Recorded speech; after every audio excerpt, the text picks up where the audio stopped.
Is feminism a righteous movement? Is abortion healthcare or is it murder?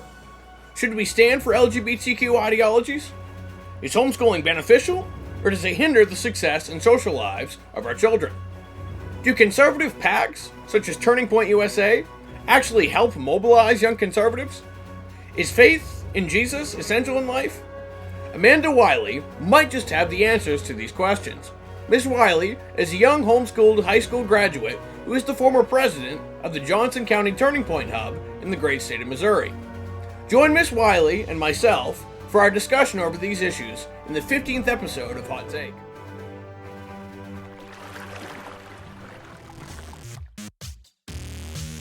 So you mentioned Turning Point. How active have you been with them? To change, something's up. What really got you started? They definitely, I was raised up being active in the conservative movement and making a difference. I'm homeschooled. And so I started that. We did a couple pretty big events. And yeah, I think they could. I think that in the homeschool community, there's groups that are very conservative. And so I've definitely seen it encouraging the true conservative leaders in our community.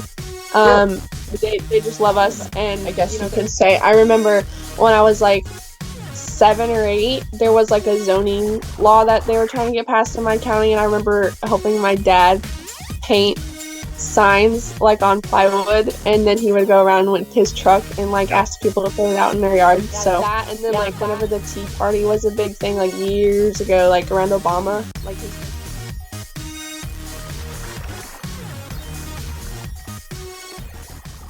Welcome back to The Bridge, guys. We have an absolutely fantastic guest here with us today. Amanda Wiley. She knows what she's talking about. Absolutely based. Been active with Turning Point and a myriad of other things. Instead of giving a really long intro, I'll give it to her. Well, thank you for having me. I'm really excited to be here. Yeah, I conservative, lifelong, from as long back as I can remember, because I was raised that way thanks to my parents. And yeah, into the movement. Now, you mentioned your parents. How did they affect your political beliefs? I was raised up sort of politically active, I guess you could say. I remember when I was 7 or 8, there was a zoning law that they were trying to get passed in my county, and I remember helping my dad paint signs on plywood, and then he would go around with his truck and ask people to put it out in their yard. So yeah, that, and then whenever the Tea Party was a big thing years ago, around Obama, his first term, they were involved with that. So they definitely, I was raised up being active in the conservative movement and making a difference. Sure. So it sounds like they gave you a pretty rock solid foundation in terms of conservative ideologies. Oh, yes. Okay. Fair. So what forced you, maybe not forced you, but motivated you to get active? I kind of had the same style upbringing, conservative, born again Christian type thing. But for me, it was the pandemic. When the world shut down, I'm like, okay, something's got to change. Something's up.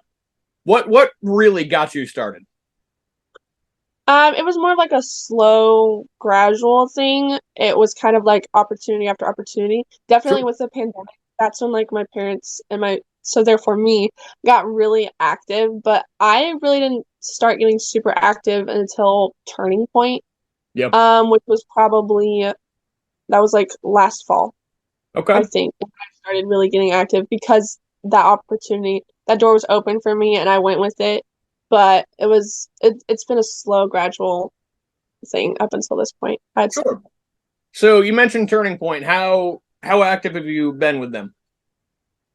I would say very active. I went to Charlie Kirk came to Kansas City, and I went there, and someone found me that was from the high school department and got me to start up a hub. It's a hub because I'm homeschooled.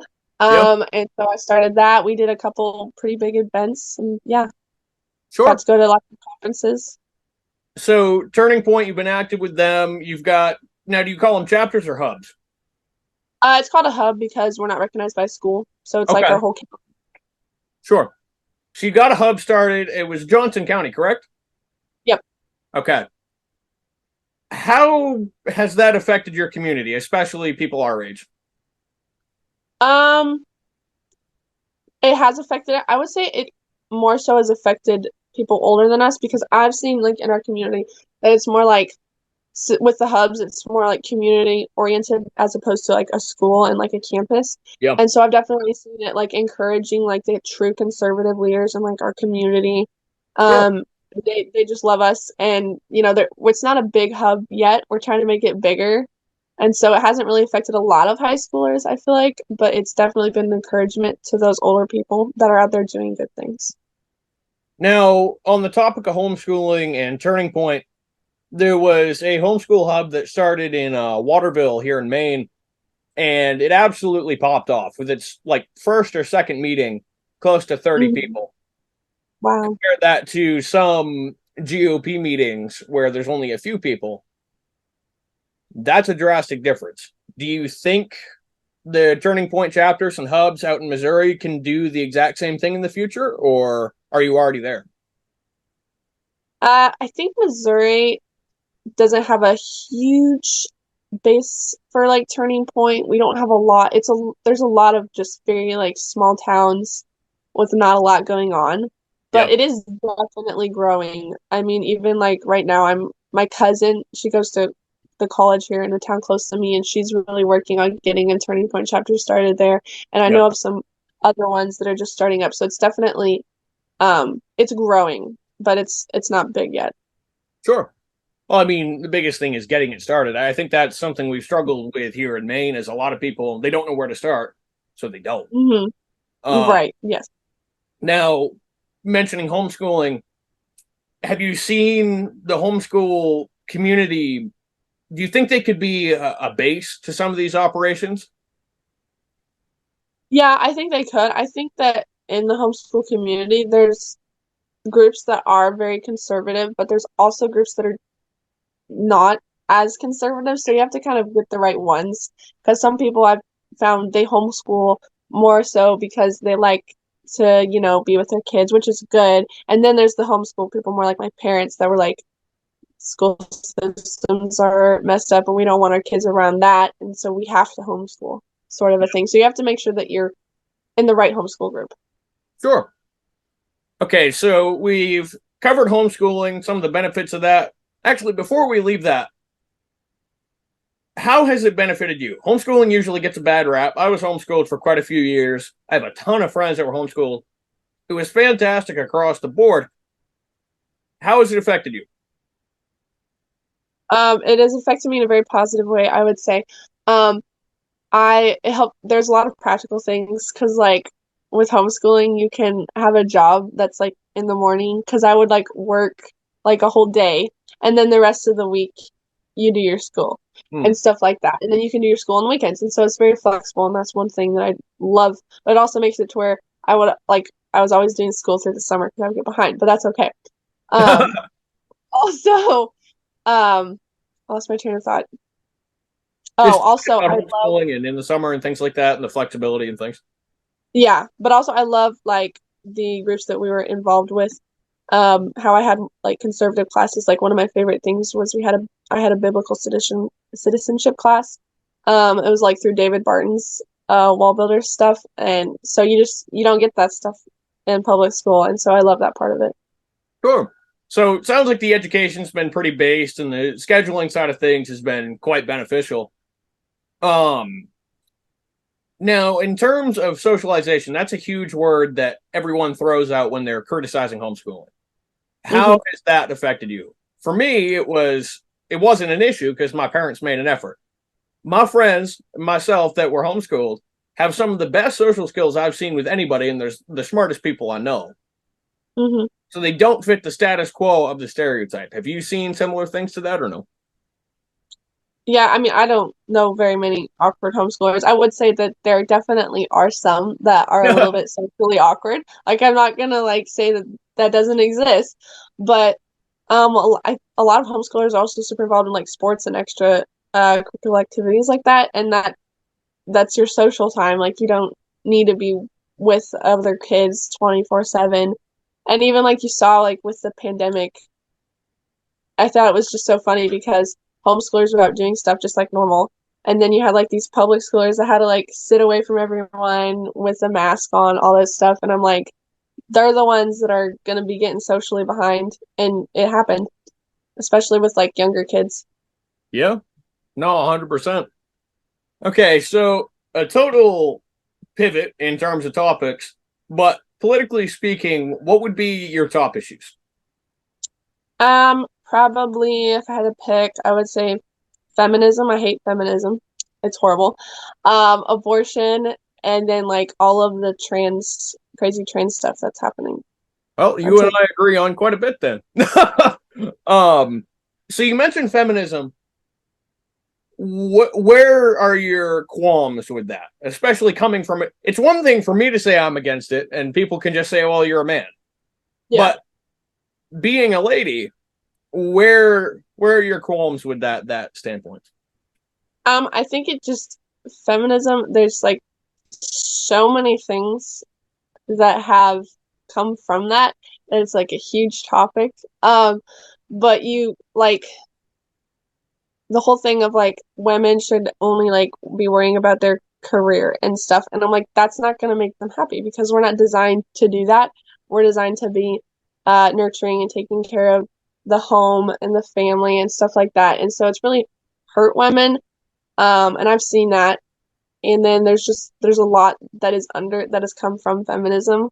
Yep. Um, yeah, definitely just a lot of sad, angry women that are think that they're entitled and think that they're equal to men, but they're not. And the second that they're in danger, the first thing they're gonna do is call for a masculine man to come and save them. And I'm like, that's just not how things work. Yeah, that's pretty darn based right there. Okay, the LGBTQ community, you mentioned their ideologies and not necessarily standing for them. Why is that? Because it's evil, first of all, and it's sinful. Um, but it's just like once you go down that hole of like first we accepted like gay marriage, and then after that it's like we started accepting um transgenderism for like adults, and then we keep going down this hole, and now you're seeing like little bitty kids doing these surgeries that are completely ruining their lives forever, and they can't. It's not something you can like reverse and go back on. And Yep. so it's just down, keep going. So yeah, I'm against all of it from the very beginning. I know there's a lot of people that are like, oh, the homo like gay, that's okay. We're just against the trans. Like, well, if you're okay with one, you're gonna be okay with another, and you're gonna just keep going down that rabbit hole. No, 100%. You know, I don't know if you saw it, but it was Michael Knowles' CPAC speech, and he called for the eradication of transgenderism, specifically the ideology. People called him extreme, but he alluded to the exact same point you just made with there is no middle ground. Mm-hmm. I find that there's a growing presence, especially on Twitter, of conservatives that are either gay or trans or they fit somewhere in the LGBTQ community. And I find that interesting because, in many ways, they're based in a lot of ideologies, but that specific ideology doesn't often, if ever, line up with true conservatism. And I think that's a falling point here on the right is we think we can have some sort of moderation, but when you try to be moderate, you end up being weak. And in the long run, you're no different than the individuals on the left. Yeah, you have to um, draw a line in the sand and not cross it, and you have to know what you believe and stick with it and not ever budge because once you start budging, you're going to budge more and you're going to just keep going until we're going to have like, we're seeing crazy things like an adult being attracted to minors, but that's okay because that's just what he likes. And then, it just opens up. Minor attracted persons. Yeah. Disgusting. Mm-hmm. Yeah. Yep. Okay. So you mentioned being against feminism. We've discussed the LGBTQ ideologies. Have you noticed how those interestingly go against each other? Yeah, they So do. feminism, all for women's rights, things like that, Mm-hmm. in theory. But then Yeah. if I claim to be a woman, somehow I have all the same rights as you, and Mm-hmm. I'm not a woman to begin with. I find that very interesting how they contradict each other. Uh, Yes. yeah. Now, okay, so we've covered feminism, LGBTQ issues. You mentioned abortion was one of your top issues, correct? Yes. Okay. What's your stance on that? It's wrong. Any level, under any circumstance, it's killing another human being, and therefore it is wrong. It should not be a thing. Okay, so I think we both agree on that. In any circumstance, it's wrong. But I have answers to this, but I want to hear what yours are. Most people say, well, in the case of rape and incest, it's okay. What's your Hmm. response to that? Well, you can't blame the baby for the mistakes of the father. And I'm like, there's two victims in that crime, and you're going to punish one of the victims and not the person committing the crime. It just doesn't make a lot of sense to me. Yep, 100%. It's a little bit of a flippant way of putting it, but Seth Gruber, I remember I got up during a Q&A. He came to Waterville here in Maine a couple of years ago, and I asked him that question because I didn't know the answer. And the exact way he put it was, are you going to kill little Timmy because daddy did something wrong? And I'm like, that's a little flippant there, brother, but all right, that you're not wrong. So Yeah. 100%. Now, I think you sent me a link to a rally you did a while ago for pro-life values. How did that go? I don't remember the name of it.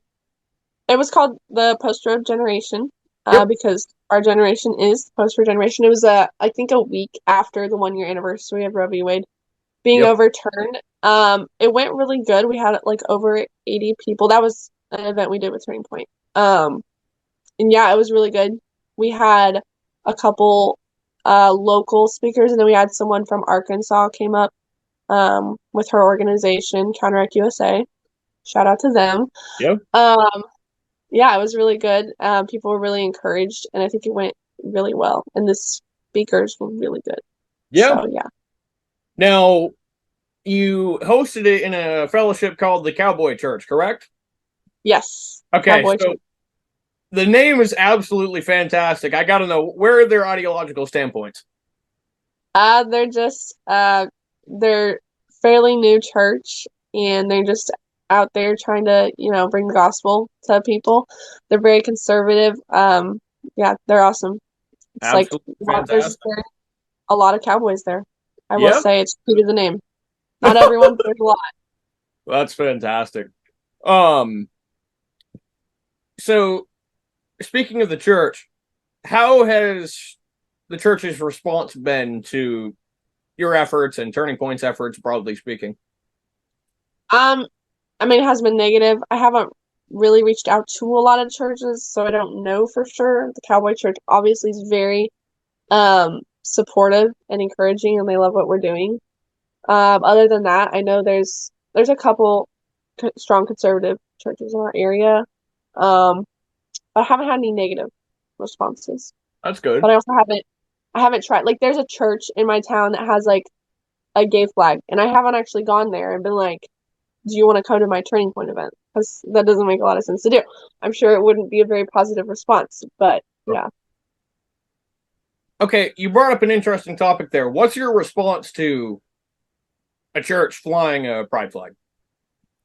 I think it is really messed up. More messed up so than just like a person flying it, because I mean you're claiming to be following God and his word, and he's clearly against this. And here you are flying that flag and spitting in his face. Yep. So yeah, very, very bad. I have to agree with you 100% there. I really find it interesting that it was an overt promise in scripture that he'd never flood the earth again. Yet people inside the church are willing to fly that symbol of the promise in a completely different manner. Yeah. And it's also interesting where you've got individuals who are leading those churches, and you find footage of them all over the internet where people will come up and ask them questions, and they cite their credentials and then walk away. The amount of Hmm. times I've heard the words ordained minister from Hmm. any church that's preaching the gospel, I rarely ever hear those terminologies. I rarely ever hear credentials stated from a leader of a fellowship, except for when they don't have facts to back up their arguments. I'm not saying Yeah. that's the case, but it's quite common. Yeah. The one that really got me, I don't, you've probably seen it, but it was where someone was like, we need to worship God, and her pronouns are she, Yep. her, or something like that. And she like, it was just really messed up stuff. The amount of people trying to claim that God was trans or gay or anything like that is unbelievable. Yep. Jesus was far, far from that. Yeah. The fact that anyone would think anything other than that is, in one way, very concerning, and then in another way, it's just you kind of have to laugh about it. To be honest, it's like, what? Mhm. Yeah. Um, so you're from Missouri. You've Mhm. done a fantastic job working on getting Turning Point set up and trying to help the state remain red. Just by a general feel, I was talking with Hannah Faulkner in our last interview, and she was saying Tennessee's a red state by the amount of Republicans that are elected into the House and the Senate and general total population, but ideologically speaking, they may not be. Do you feel that Missouri is going to be a conservative stronghold or falling to the left at a rapid rate? Yes and no. I don't know. It's a red state, but from what I've heard, like Jefferson City, it's very rhino like. Yep. But we also have a lot of really like strong, like actual conservatives. Um, we have like Mike Moon, Rick Breton, Denny Hoskins. A lot of those guys we had. I know like session this past spring, they had a lot of good bills in there, but they could hardly get any of them passed. They passed one that banned boys and girls sports, so that was really good, and then one that banned like the surgeries. But Yep. like they had, I know like coming up, a lot of people are trying to get it back because we're abortion is banned in Missouri because of a trigger law that we had set up. Um, but there's people that are trying to get that back and make it legal again. And so there's a lot of good, but there's definitely a lot of bad and a lot of rhinos, Yep. unfortunately, in Jefferson So, City. correct me if I'm wrong, but you've got a good base of socially and fiscally conservative individuals, but there's also a lot of the George Bush country club Republican type individuals, correct? Yes. Yes. Yes, a lot of them. Okay. So, in terms of candidates running for office, do you find you have more of the Donald Trump, Ron DeSantis type candidates, or are you struggling to avoid candidates that just campaign on the economy? We have like a really good one running for governor right now. His name's Bill Eigel here in Missouri. Um, he's very like Ron DeSantis-esque from what I've heard. Yep. And but there's also I think there's someone running who I think his dad worked for the Bushes actually. Yep. And so but he's very much a rhino. Um not so we have an even playing field I would say on a lot of things, but Yep. yeah. Sure. Now, do you think that more hardcore conservative base has enough push to swing those moderates to vote with them? I mean, if we have a Republican majority here in Maine, usually we can get some of those more squishy individuals to vote with us. It's difficult, but it's Yeah. doable. Do you think the more conservative side of the aisle has that momentum in Missouri? Yeah, I think so. I think it's growing, definitely. I've seen Yeah. it, the actual conservative movement growing and not the rhino Yeah. Republican movement. That's not been growing, thank goodness. So yeah, I think we can get it done. But Yeah. Now, okay, so we've gotten more into the election style of politics. We've got a presidential election coming up. The party is very divided right now. Whether you're a DeSantis fan or a Trump fan or a Vivek fan, or usually those are the top three candidates right now. Where do you stand? DeSantis. Eh, it's a pretty solid Yeah. choice. I mean, I mean, if Trump wins, I'm gonna vote for him and I'm gonna support him and I'll go to Trump rallies. But DeSantis right now, for sure. so what I've seen in the party so far is a lot of division, and both sides are taking huge swings at each other. What have you seen in your general area? Um, Honestly, in my area, I haven't seen a lot of that election because I feel like the people that I'm around are more focused on like our governor race coming up and more local stuff. Yep. But there's a lot of Trump people in my community, which is Yep. fine. But there's also a lot of DeSantis people that I know, so Yep. it's pretty even, I think. I mean, probably more towards Trump. I think Missouri went for Trump pretty heavily back in 2020. So Sure. yeah. I think we're pretty much in the same boat. I mean, my personal beliefs, you can see I'm wearing a DeSantis hat and have a sign behind me, but I mean, I'm not that far off from a Trumper when I have a Trump bobblehead right behind me. Like, Yeah, there you go. okay. I still have Trump flags hanging up in my room from 2020. Yeah, So exactly. I mean, right here, there's a Trump Pence sign and then a Trump 2024 flag right over there. You just can't see it. uh-huh.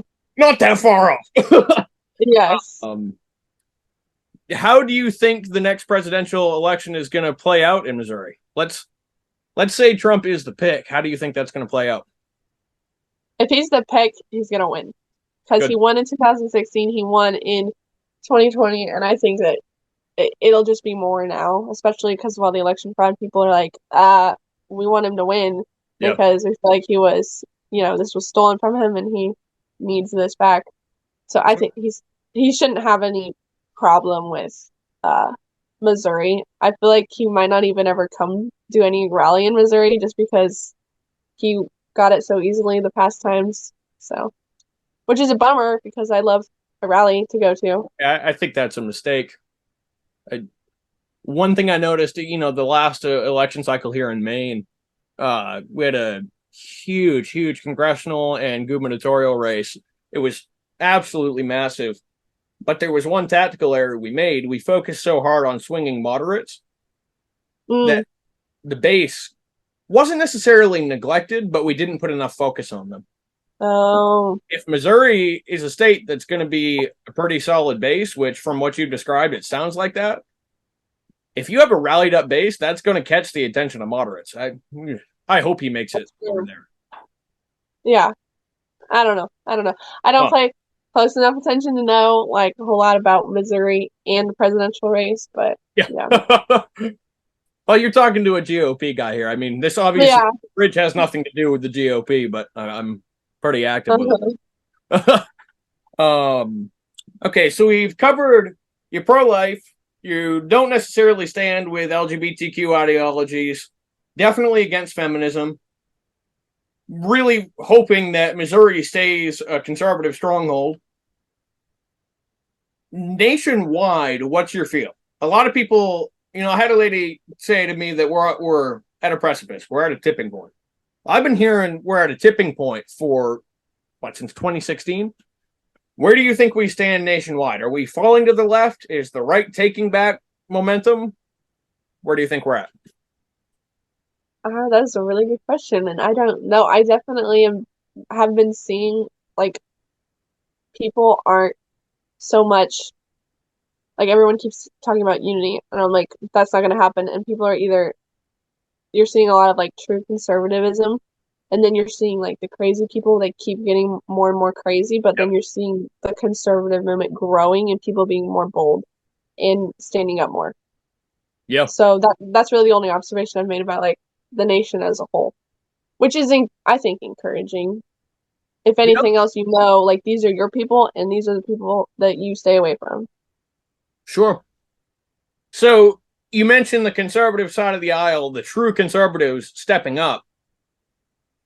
But you also mentioned the more kind of what we think of as the crazy individuals. Yeah. The far left, they've also stepped up quite a bit. You mentioned people pushing for pro-abortion, not pro-choice, pro-abortion. They're not pro-choice legislation in Missouri. That means there's going to be immense amounts of division.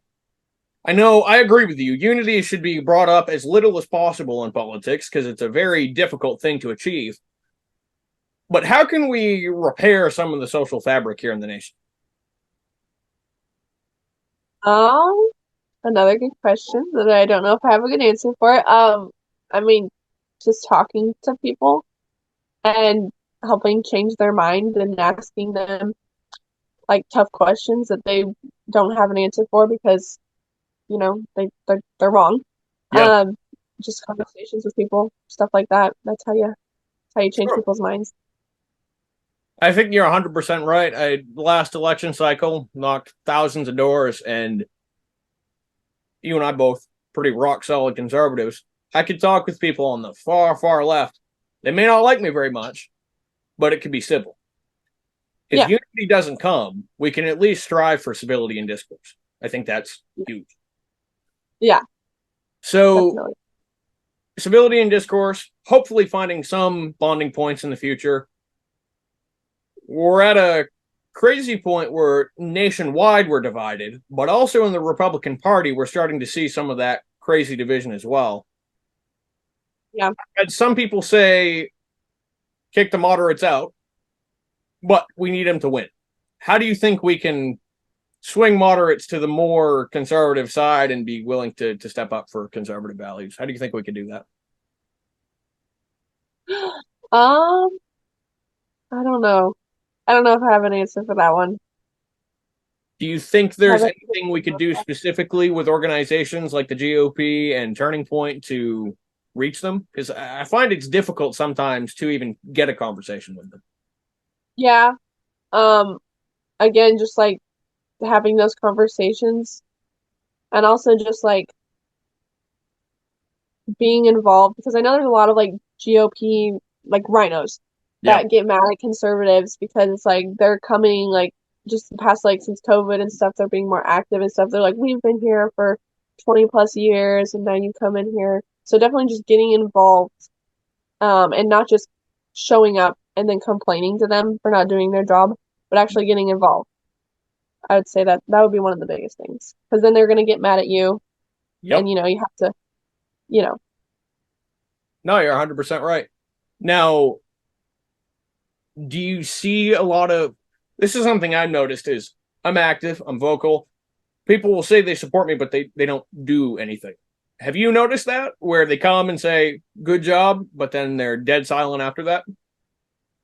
yeah, I've seen that a little bit. But I've also had a lot of support from people that are like, we love what you're doing. How can we help you? Or, um, how can I'll promote this? I'll here. I have lots of people that I'm like, I have an event coming up.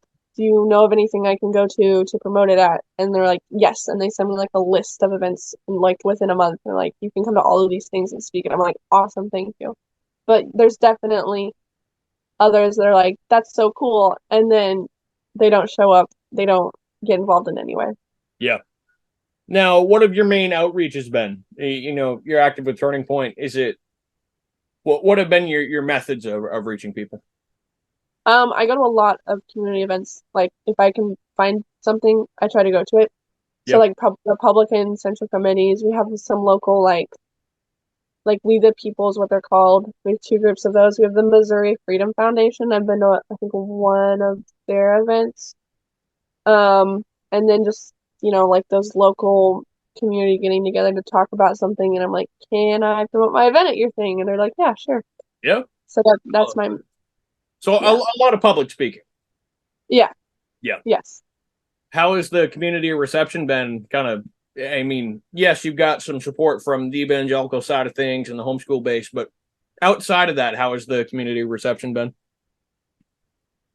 I mean, I haven't been super good at getting at like tabling at like fairs and stuff. So I wouldn't really know how the community as a whole. I kind of just know like the Republican conservative side of the community. Yep. But yeah, the conservative Republican side, they've been supportive of it. Yep. Well, I mean, if you go to a Republican meeting, what's the average age? I mean, I go and I'm almost guaranteed every single time the youngest person in the room. Is it kind of the Yeah, same for you? yeah, I'm always the youngest person unless I drag one of my younger siblings or one of my younger cousins along. Yeah, they're all like, even most of them I'd say are older than like my parents, like Yep. 50s and older. Yeah. Yeah, it's pretty sad when someone in their 50s looks like one of the young people in the room. Uh-huh. Yeah. But, well, I really appreciate this. It's been absolutely fantastic to get a deeper understanding of your stances on these different issues. To have another young conservative on the show, specifically another young conservative lady. We need conservative ladies to step up. You guys have a much greater voice than many people appreciate, and we need you guys to step up. So, thank you so much for joining us, and I hope to have you on again sometime.